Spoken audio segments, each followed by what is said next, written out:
Hello everyone, good evening. आज मैं आपको सुनाती हूँ गोपी गीत। गोपी गीत की बड़ी महिमा है भागवत में, और संतों ने कहा है कि अगर कुछ गाने लायक है असल में तो वो गोपी गीत ही है। तो चलिए, मैंने आपको गोपी गीत सुनाया था और अब उसके अर्थ को भी जानना ज़रूरी है। हेलो,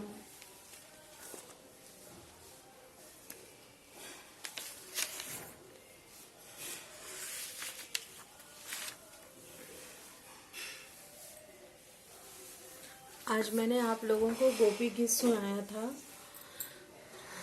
और अब मैं जा रही हूँ, क्योंकि गोपी गीत को तो आप लोग सुन लिए, लेकिन उसका अर्थ जानना भी ज़रूरी है। तो उसमें बहुत लंबा भी हो जाता।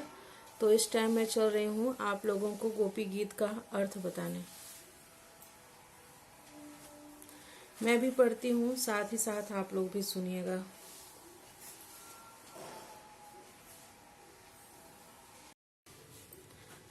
गोपी गीत भागवत के 10वें स्कंद में है। तो आइए गोपी गीत का पाठ करते हैं और उसका अर्थ भी जानते हैं। तो पहला है, जयति तेधिकम जन्मना ब्रज, श्रयते इंदिरा सस्वदत्रहि, दयित दृश्यताम दिक्षु तावका, स्त्वयि धृता स्व स्वाम विचिन्वते। तो इसका अर्थ है, गोपियाँ कहती हैं कि प्यारे, तुम्हारे जन्म के कारण बैकुंठ आदि लोकों से भी व्रज की महिमा बढ़ गई है। तभी तो सौंदर्य और मृदुलता की देवी लक्ष्मी जी अपना निवास स्थान बैकुंठ छोड़कर यहाँ नित्य निरंतर निवास करने लगी हैं, इसकी सेवा करने लगी हैं। परंतु प्रियतम, देखो, तुम्हारी गोपियाँ जिन्होंने तुम्हारे चरणों में ही अपने प्राण समर्पित कर रखे हैं, वन वन में भटक कर तुम्हें ढूंढ रही हैं। ये पहला है। दूसरा है, सरदुदासये साधु जात सत, सर सिजोदर श्री मुषादृशा, सुरत नाथ ते शुल्क दाशिका, वरद निघ्नतो नेह किम वध। इसका अर्थ है, हमारे प्रेम पूर्ण हृदय के स्वामी, हम तुम्हारी बिना मोल की दासी हैं। तुम शरतकालीन जलाशय में सुंदर से सुंदर सरसीज की करुणिका के सौंदर्य को चुराने वाले नेत्रों से हमें घायल कर चुके हो। हमारे मनोरथ पूर्ण करने वाले प्राणेश्वर, क्या नेत्रों से मारना वध नहीं है, अस्त्रों से हत्या करना ही वध है। और तीसरा है, विष जलापेयाद व्याल राक्षसाद, वर्ष मारुताद वैदुतानलाद, वृषमयात्मजात विश्वतो भया, ऋषभ ते वयम रक्षिता मोह। इसका अर्थ है,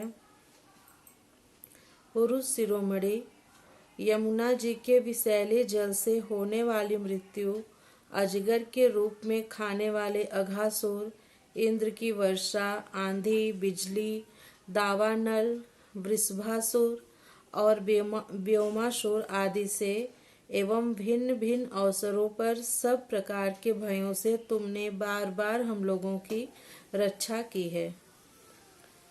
चौथा श्लोक है, नखलु गोपिका नंदनो भवा, नखिल देहिनाम मंतरात्मदृक्, विखन सार्थितो विश्वगुप्तये, सख उदेईवान सात्वताम कुले।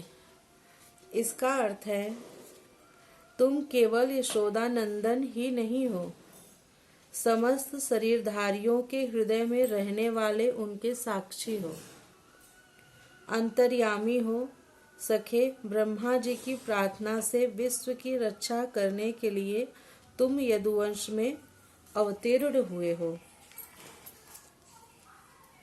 पांचवा श्लोक है, विरचिता भयम विष्टिधुर्यते, चरणमीयुषाम संसृतेर्भयात्, करसरोरुहं कांतकामदं, शिरसि देहिन श्रीकरग्रहम्। इसका अर्थ है, अपने प्रेमियों की अभिलाषा पूर्ण करने वालों में अग्रगण्य यदुवंश शिरोमणि अर्थात हमेशा आगे रहने वाले, जो लोग जन्म मृत्यु रूप संसार के चक्कर से डरकर तुम्हारे चरणों की शरण ग्रहण करते हैं, उन्हें तुम्हारे कर कमल अपनी छत्र छाया में लेकर अभय कर देते हैं। हमारे प्रियतम, सबकी लालसा अभिलाषाओं को पूर्ण करने वाला वही कर कमल जिससे तुमने लक्ष्मी जी का हाथ पकड़ा है, हमारे सिर पर रख दो। छठवां है वज्र जनार्तिहन वीर योचिताम निज जनस्मय ध्वंस नस्मित भज सखे भवत किंकरिस्मनो जल रुहाननम चारु दर्शय। इसका अर्थ है छठवें श्लोक का, वज्रवासियों के दुख दूर करने वाले वीर शिरोमणि श्याम सुंदर, तुम्हारी मंद मंद मुस्कान की एक उज्जवल रेखा ही तुम्हारे प्रेमी जनों के सारे मान मद को चूर चूर कर देने के लिए पर्याप्त है। हमारे प्यारे सखा, हमसे रूठो मत, प्रेम करो। हम तो तुम्हारी दासी हैं, तुम्हारे चरणों पर निछावर हैं। हम अबलाओं को अपना वह परम सुंदर सावला सावला मुख कमल दिखलाओ। सातवां श्लोक है, प्रणत देहिनाम पाप कर्षणम त्रिचरानुगम श्रीनिकेतनम फड़ी फड़ार्पितम ते पदाम्बुजम क्रीडुकुचेषु न कृन्धिरिक्षयम्। इसका अर्थ है तुम्हारे चरण कमल शरणागत प्राणियों के सारे पापों को नष्ट कर देते हैं। वे समस्त सौंदर्य माधुर्य की खान है और स्वयं लक्ष्मी जी उनकी सेवा करती रहती हैं। तुम उन्हीं चरणों से हमारे बछड़ों के पीछे पीछे चलते हो और हमारे लिए उन्हें सांप के फनों तक पर रखने में भी तुमने संकोच नहीं किया। हमारा हृदय तुम्हारी विरह व्यथा की आग से जल रहा है, तुम्हारी मिलन की आकांक्षा हमें सता रही है। तुम अपने वही चरण हमारे वक्षस्थल पर रखकर हमारे हृदय की ज्वाला को शांत कर दो। आठवां है, मधुरया गिरा वल्गुवाक्यया बुद्ध मनोज्ञया पुष्करेक्षण विधि करी रिमा वीर मुह्यति रध ऋषि धुना प्यारे यश्व न। आठवां है, इसका अर्थ है कमल नयन, तुम्हारी वाणी कितनी मधुर है, उसका एक एक पद एक एक शब्द एक एक अक्षर मधुराति मधुर है, यानी बहुत मधुर है। बड़े बड़े विद्वान उसमें रम जाते हैं, तो है, उस पर अपना सर्वस्व निछावर कर देते हैं। तुम्हारी उसी वाणी का रसास्वादन करके तुम्हारी आज्ञाकारिणी दासी गोपियां मोहित हो रही हैं। दानवीर, अब तुम अपना दिव्य अमृत से भी मधुर अधर रस पिलाकर हमें जीवन दान दो, छका दो। 9वां श्लोक है, तव कथामृतम तप्त जीवनम कवि विरीडितम कल्मषापहम श्रवण मंगलम श्रीमदाततम भुवि गृह्णन्ति ते भूरिदा जना। अर्थ है इसका, प्रभु तुम्हारी लीला कथा भी अमृत स्वरूप है। विरह से सताए हुए लोगों के लिए तो वह जीवन सर्वस्व ही है। बड़े बड़े ज्ञानी महात्माओं भक्त कवियों ने उसका गान किया है। वह सारे पाप ताप तो मिटाती ही है, साथ ही श्रवण मात्र से परम मंगल परम कल्याण का दान भी करती है। वह परम सुंदर परम मधुर और बहुत विस्तृत भी है। जो तुम्हारी उस लीला कथा का गान करता है, वास्तव में भूलोक में वे ही सबसे बड़े दाता हैं। 10वां है, प्रहसितम प्रिय प्रेम वीक्षणम विहरणम चते ध्यान मंगलम रहसि संविदो या हृदय स्पृश कुहुक नो मनः क्षोभयन्ति।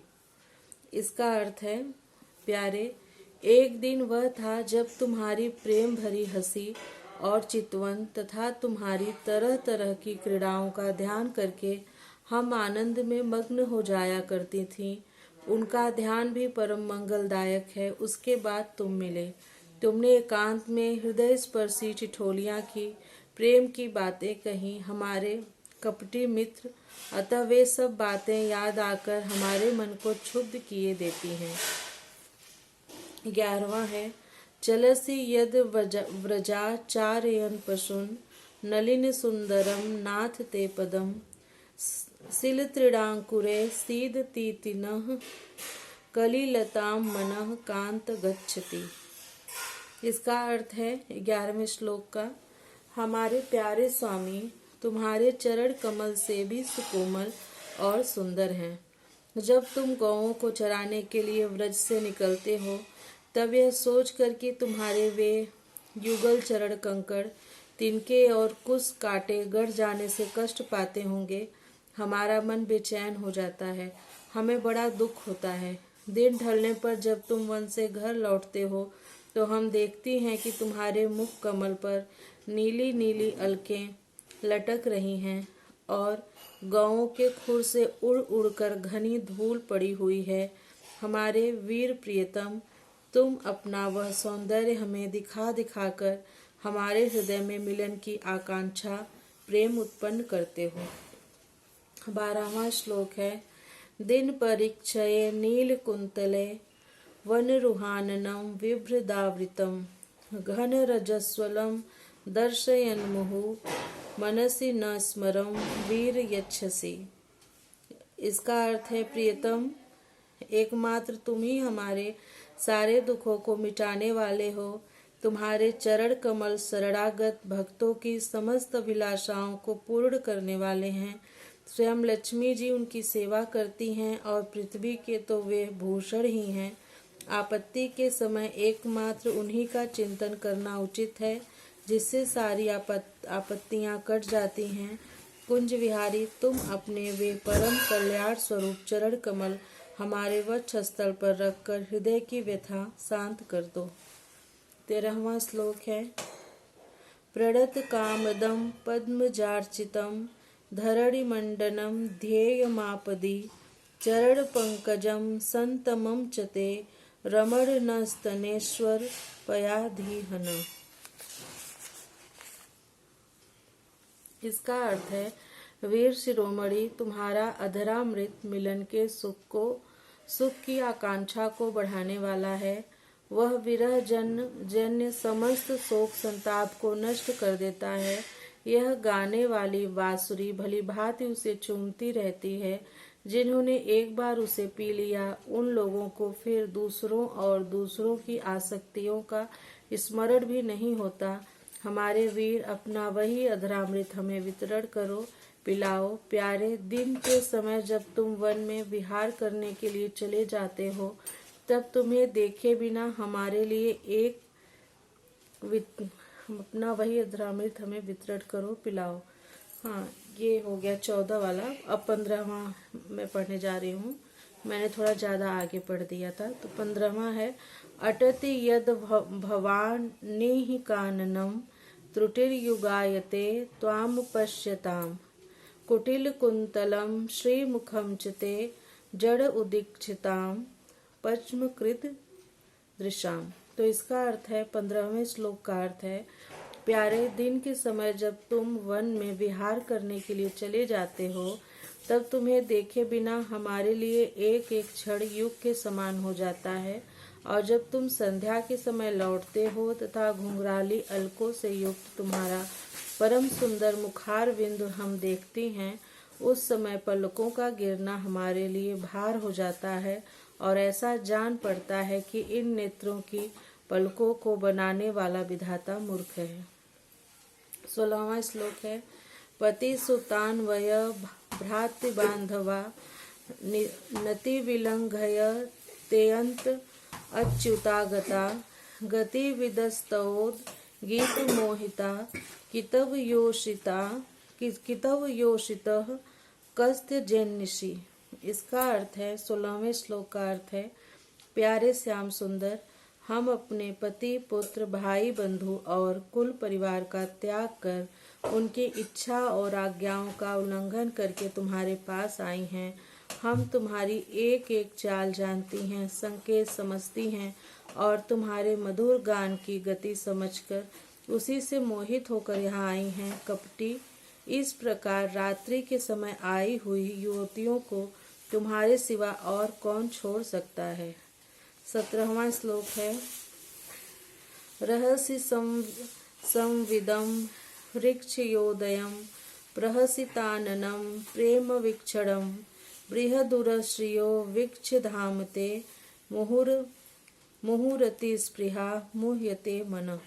इसका अर्थ है, प्यारे, एकांत में तुम मिलन की आकांक्षा, प्रेम भाव को जगाने वाली बातें करते थे, ठिठोली करके हमें छेड़ते थे। तुम प्रेम भरी चितवन से हमारी ओर देखकर मुस्कुरा देते थे और हम देखती थीं तुम्हारा वह विशाल वक्षस्थल जिस पर लक्ष्मी जी की नित्य निरंतर निवास करती हैं। तब से अब तक निरंतर हमारी लालसा बढ़ती ही जा रही है और हमारा मन अधिकाधिक मुक्त होता जा रहा है। 18वां श्लोक है, व्रजवनौकशां व्यक्तिरंगते वृजिनहंत्रयलं विश्वमंगलम् त्यजमनाक च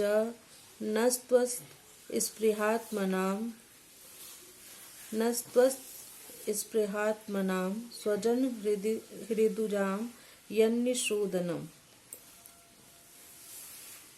18वां श्लोक है। इसका अर्थ है, प्यारे, तुम्हारी यह अभिव्यक्ति व्रज वनवासियों के संपूर्ण दुख ताप को नष्ट करने वाली और विश्व का पूर्ण मंगल करने के लिए है।